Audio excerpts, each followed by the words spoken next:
Good evening, traders, and welcome to another StockX market recap.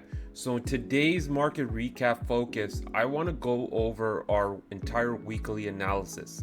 Now, being in the StockX mentorship program, having the capability of having the analysis by your side as you trade is a game changer for all my members. And I want to go over this detail because not only does it provide a lot of context to all my followers that follow me in my free Discord and in my Twitter community, but it also shows that I find which is often the top or the bottom in the entire week. These weekly analysis plays is the reason for my success and the reason why I can provide a lot of analysis when it comes to understanding when a stock is about to crater or pop up. We look at these key levels. Now, these levels that I provide are not just any ordinary level that you see, that is not a support or resistance level whatsoever. These levels are determined by myself over the weekend, where I study gamma inflection points to pretty much understand what the option behavior will do if the stock or index hits this specific point. Now, with these levels as well, you can also understand when the stock is going to be trending, when it's at a clear bottom, and you're also going to be knowing whether it's at a chop range. So we give the behaviors on each of these stocks at each specific point. Now, because the week is almost over, I want to go over each of my analysis with you guys and show it in clear detail, so that way we can talk about it for today. So let's go over each of the trades and each of the details that you guys see over here. So this is my Discord, as you guys can see, and in my Discord, my Discord is designed where it works from the top down, meaning that all my predictions and my analysis is always at the top, because that is where we start off with the entire week. I want to prove to you guys that this is all time stamped and there's no way that I can bullshit this. I will also confirm that these posts are not edited to my favor or anything like this. Members in the room see this for themselves and they can actually confirm this as well. Now, first thing I want to go over is my market sentiment report. So this report is basically about my SPX exclusive analysis, going over what is happening in the entire week. So as you guys can see here, just to cut it short, I pretty much said that 55.70 is the top on SPX and 53.45 is my estimated weekly low. Now, there's situations that could entail where SPX may break above my estimated weekly high, which is at 55.70, which you see over here.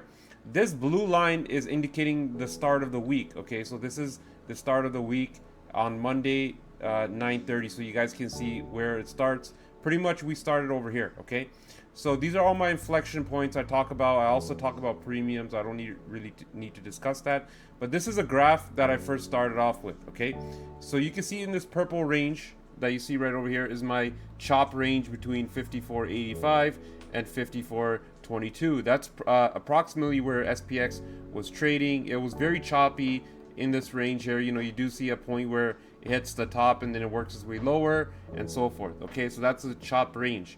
Our first inflection point is 55.05, and you can kind of see as SPX got a little bit better over time that it started to climb over here, and 55.66 was actually the top. So we are off by 4 points, but knowing that this is near the top zone that you guys can see here, this is where I would short or anything like that.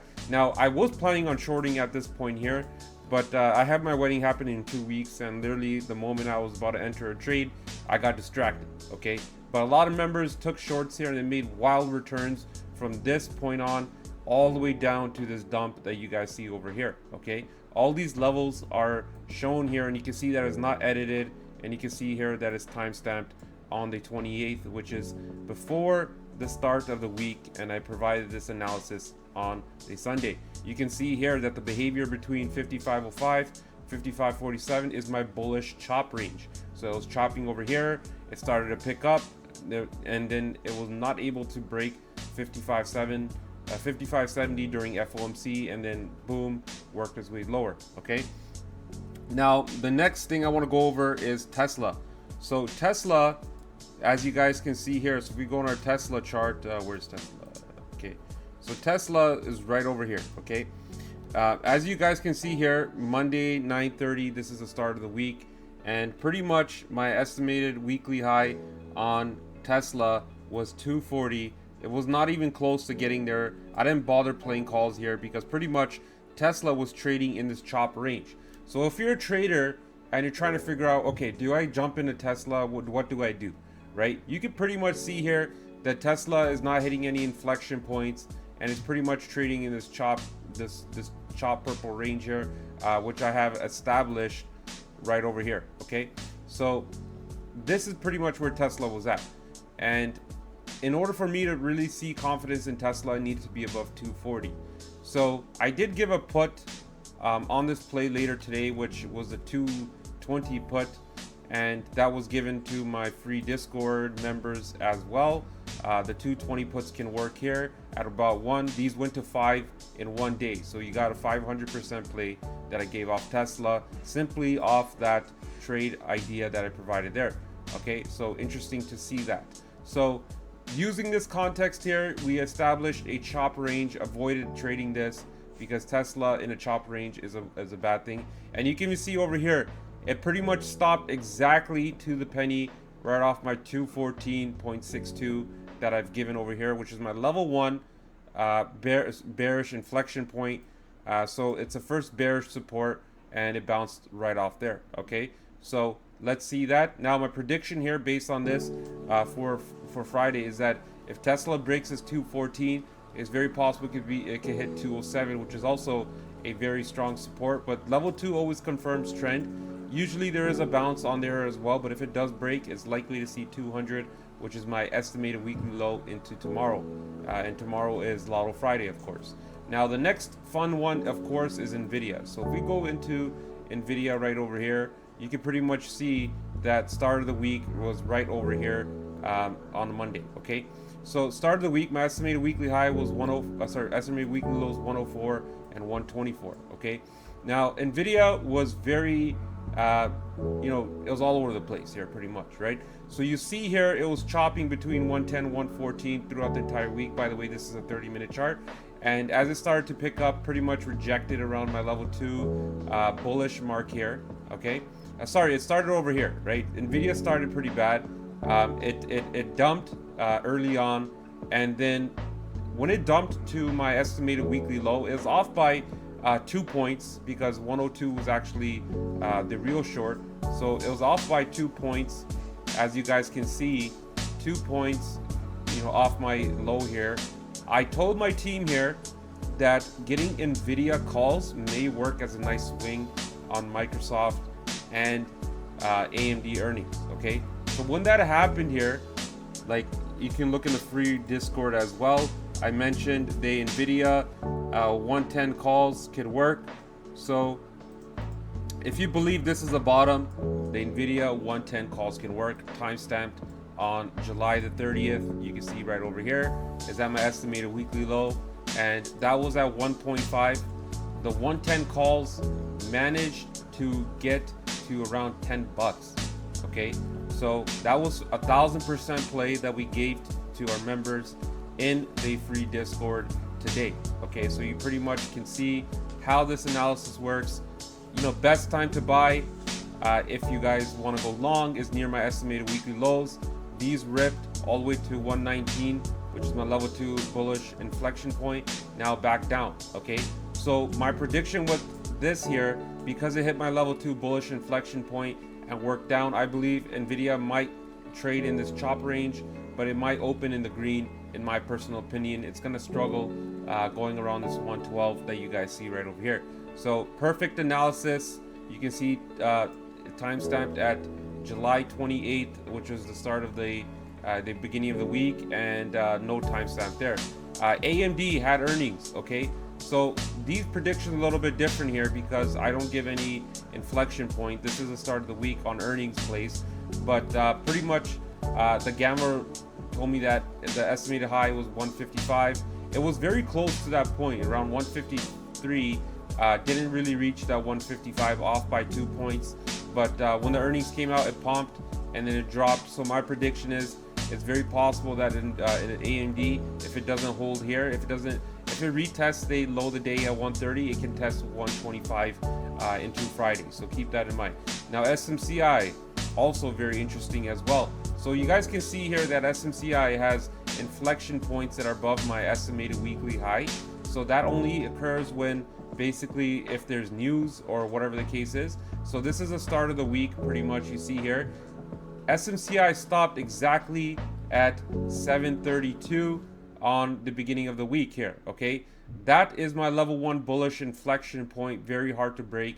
Usually early on you guys can see that's 732. It stopped right there. That would have been a perfect ideal area to short here.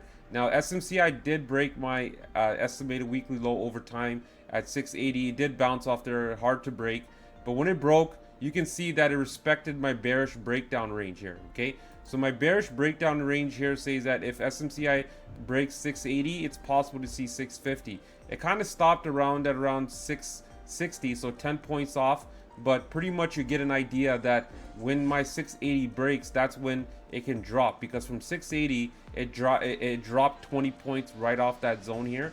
And that has to do with option premium, guys, because when a key inflection level breaks, that causes market makers to pretty much readjust their hedges. So that way, that's why you see a massive sell-off right at those points here. So we banked on these SMCI puts as well, and it's interesting to see that as well. This is pretty much how the STX model works. Now going forward, what SMCI is going to be doing here is if SMCI cannot break above 680 into tomorrow, it's very possible it could test 650, and 633 is my all-time low below my 680. So it needs a gap above here to pretty much trade in range. And you can see right over here, this is my chop range where SMCI doesn't gap through. It struggles to really get above 720. And once again, that is time stamped, no fuss there. Okay, ARM also had earnings. So this play over here, you can see here my estimated weekly high was around 180, estimated weekly low here. Okay, you can see all that information here. Pretty much I mentioned once earning came out, you can pretty much see it looks like it found a bottom at around 120. It was considering getting calls here, but it had earnings and it dumped all the way there, so I didn't want to force that kind of trade here. But pretty much great earnings in my personal view, but the stock has such a high PE that they didn't want to pretty much buy it. So let's see if ARM can bounce here. If it does bounce, it looks like 123, so we're just going to keep an eye on that. Coin, so earnings just came out on Coin. The earnings on Coin is a little bit confusing because the EPS was way off, and that only has to do with the new accounting process that is happening for Bitcoin and related stocks. So what we had done here is that this was the beginning of the week. Pretty much it hit my 255 inflection point over here, and it's worked its way down here. I didn't touch Coin at all, but when it hit my estimated weekly low, that's when I decided to pretty much buy calls. So when you're looking at these numbers, guys, you guys have an idea of where to exit your play, where to enter your play. And a lot of people are actually pretty much they short at these inflection points, and they pretty much hold runners all the way to my estimated weekly low. If you have a high degree of risk, it gives you that ability to do that. So once it hit around my estimated weekly low, it was off by around 3 points, but you can pretty much see the behavior. It dumped all the way down here, and pretty much it managed to pop here as well. Okay, now this here is my estimated weekly low. Now crowd, I love playing this crowd here, but because of my model, it really helped us become successful. You can see here 265 rejected my level 1 bullish resistance right over there, and the news on crowd is so bad, right? They're getting a lot of lawsuits, and that's affecting the stock. You can pretty much see that's causing the drive down here, and I mentioned all that through my analysis in a very detail oriented way. You can see here that my estimated weekly low 225 pretty much held once, popped back up, was not able to hold there. You can even see it under 238. That's when it started to really break down. It bounced off this level 3, didn't break the estimated weekly low, bounced off there around it had a big bounce off that. Like it had 20 points off that zone here, right? Almost 20 points. And then now it's back down, and you see that because the market was so bearish, it managed to hold. I got out of my puts at 225, and we gave another awesome trade on this crowd as well. We've been playing crowd nonstop, 100 plus trades. It doesn't matter if I show you. I'm not here to brag, but I do want to make sure you guys are aware about how my model works and how we pretty much use this to our advantage. As soon as 238 breaks, you can take a nice put right there, and we align it with jacked premiums to pretty much confirm that. Now, the next stock that I want to go over is GS. Okay, so this is a bank stock. So this bank stock right over here is here. So pretty much start of the week, had a very strong move towards the upside. Banks were strong earlier on.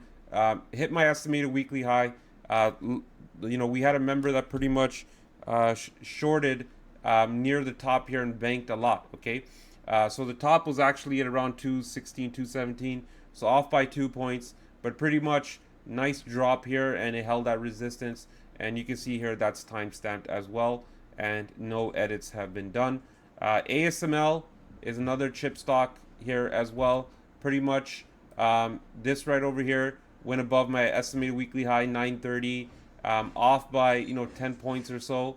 But pretty much this stock here, ever since it went there, just started to dive here. That's why I love to buy things at my inflection point, because when things are reaching their top gamma report, that gives you a high probability of success.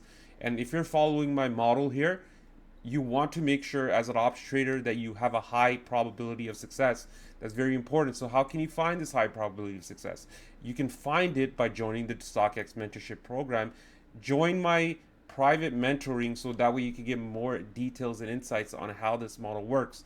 I'm not just any sort of mindless alert service. We work as a team, and I will spend time to coach every member in my community. Okay, it's very important for me to do that, because as a trader, we're here to learn, we're here to grow. Every time I do these sessions, not only is my personal development going up, but it's also helping you as a trader as well. So I want to make sure I know everyone, and we build an army of amazing traders. So thanks for tuning in, guys. If you really like this video, please give it a thumbs up, and I'll see you guys in the next one, in the next market recap. Be ready to join us for next week's predictions, and I'll be doing more videos and more content about that, so you can see more success in the near future. Join us if you really want to enhance your trading journey. We'll see you guys in the next one, and like always, let's get that money.